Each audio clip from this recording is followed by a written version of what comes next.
बसलेले आहेत.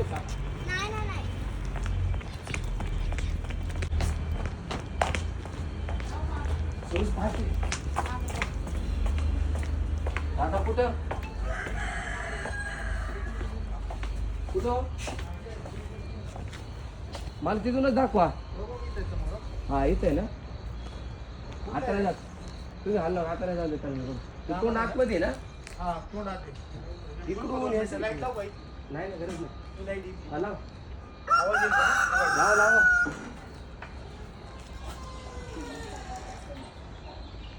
दामन आहे ना.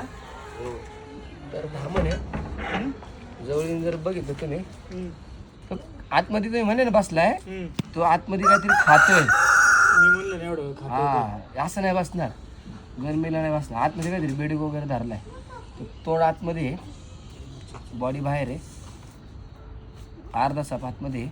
कारण जाळीदार डिझाईन ही पाठीच्या खाली येते मित्रांनो.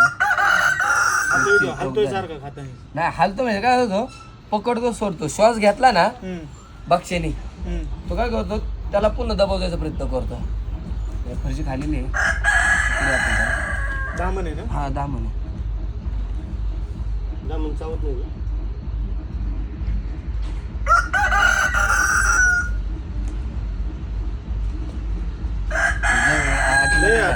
ऑटोमॅटिक बाहेर येणार.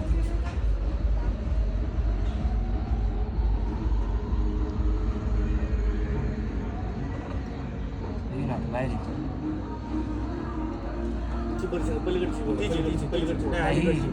अलीकडची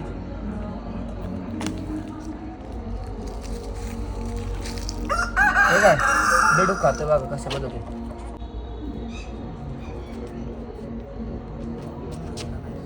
मी धरलंय तरी तो सोडत नाही कारण असं खूप वेळ तो काय झालंय त्याला डिस्टर्ब पण घरापाशी असले की आपल्याला साप पकडायला लागतात मित्रांनो. नाही तर लोक काय करतात घाबरून मारून टाकतात. नाही तर ते म्हणतात की त्याला डिस्टर्ब काय केलं तो खातो बेडूक.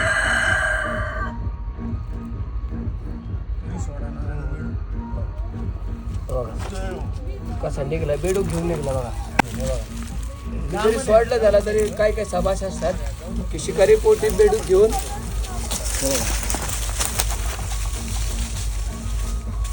काय काय असे असतात साप की बेडूक जिवंत आहे बघा. आधी निसर्गाचं चक्र आहे एखादा जीव असायचा एखादा जीव सोडायचा. पण आता काय झालेलं आहे घरापाशी असल्यामुळे आपल्याला त्याला काय रेस्ट करायला लागलेलं आहे राष्ट्रात पाठीमागं.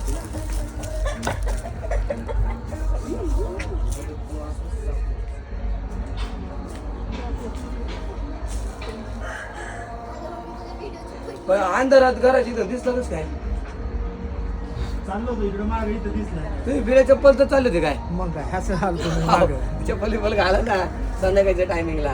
नाही उजेड होता तेव्हा आता अंधार पडला एवढ्यात. जेव्हा दिसला ना तेव्हा उजेड होता चांगला क्लिअर. आता 15 मिनिटात अंधार झाला लगेच. हा 6:45 फोन केला होता.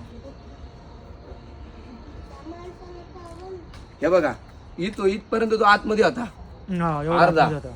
आपल्याला सगळी जाळी दिसत होती त्याची एवढी दिसत होती. एवढी दिसत होती. तुम्ही फोटो पाठवला मला मी चालत्या गाडीवर लगेच बघितला नाही का म्हणलं दामन आहे आणि तो काहीतरी खातोय म्हणलं आतमध्ये तो काय लगेच नाही निघणार. तू मागं पुढं हालायचं मागं पुढे तो काय धरत होता सोडत होता त्याला चावून डॅमेज करत होता ना त्याला तो.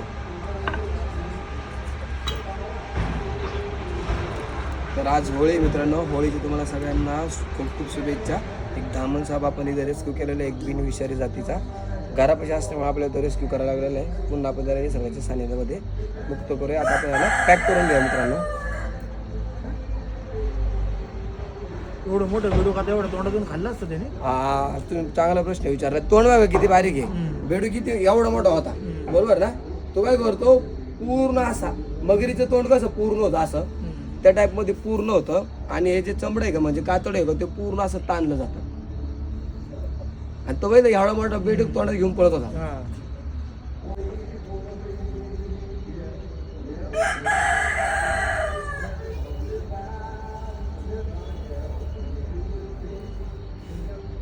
आता उन्हाळा सुरू झाला ना डांबर पण निघते ना नाक पण निघते यांचा मिलनाचा काल होते ना त्यामुळे जास्त काय नाग पण निघतो का. हा नाक उन्हाळ्यात आपण नाही का तिकडल्या पाण्यात पकडला का